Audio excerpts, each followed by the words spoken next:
पटना में बीपीएससी अभ्यर्थियों के हिरासत में लिए जाने पर प्रशांत किशोर का बयान। अरवल में बोले 1000 करोड़ से ज्यादा का घोटाला कर बीपीएससी की सीटों को बेचा गया है।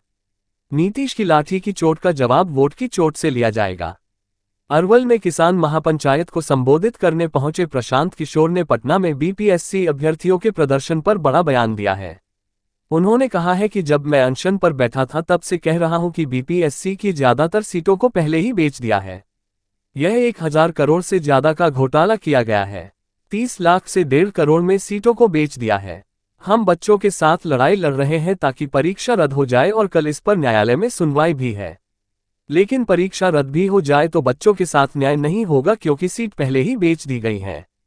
ये पहली परीक्षा नहीं जिसका पेपर आउट हुआ हो। पिछले कुछ सालों में जो भी परीक्षा हुई उनमें ज्यादातर परीक्षा में पेपर लीक हुआ है।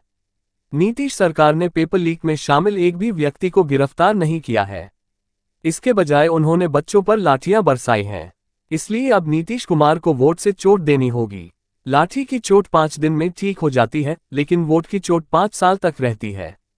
प्रशांत किशोर ने और क्या कहा सुने।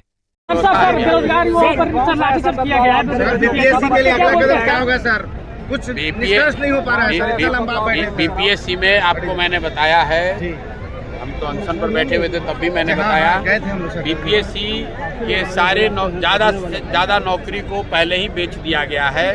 1000 करोड़ से ज़्यादा का घोटाला किया गया है। 30 लाख से लेकर 1.5 करोड़ रुपए तक में एक पद बेचा गया है। हम लोग छात्रों के साथ लड़ रहे हैं कि वो परीक्षा कैंसिल हो और कल कोर्ट में उसकी सुनवाई भी है। छात्र आज भी गर्दनी बाग में धरने पर बैठे हुए हैं। लेकिन अगर बीपीएससी का एग्जाम फिर से हो भी जाए तो भी वो बच्चों के साथ न्याय नहीं होना है, क्योंकि नौकरियां तो पहले ही बेच दी गई हैं। बीपीएससी में आंदोलन भले हो रहा है, लेकिन ये कोई पहला परीक्षा नहीं जहां पेपर लीक हुआ है। बिहार में तो हर 2 महीना पे पेपर लीक होना है। सिपाही भर्ती में घोटाला, दरोगा में घोटाला, टीईटी में घोटाला, नीट में घोटाला।